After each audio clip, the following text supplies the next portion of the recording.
In front of me is Redmi Note 14s, and today I would like to show you how you can operate a voice recorder.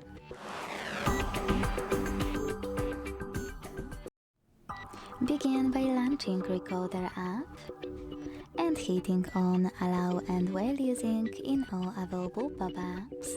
Now before recording, use this gear at the top right corner and operate all of those options however you want to.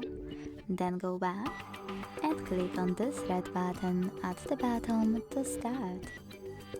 As you can see, your recording is on.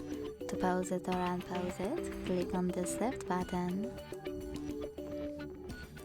To add a bookmark, click on this flag icon. And to end it and save it on the check mark.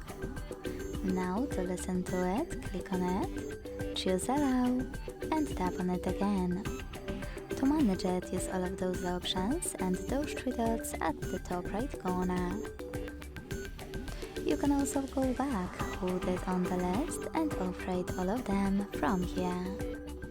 Thanks so much for watching. If you enjoyed this video, don't forget to leave a like, comment and subscribe.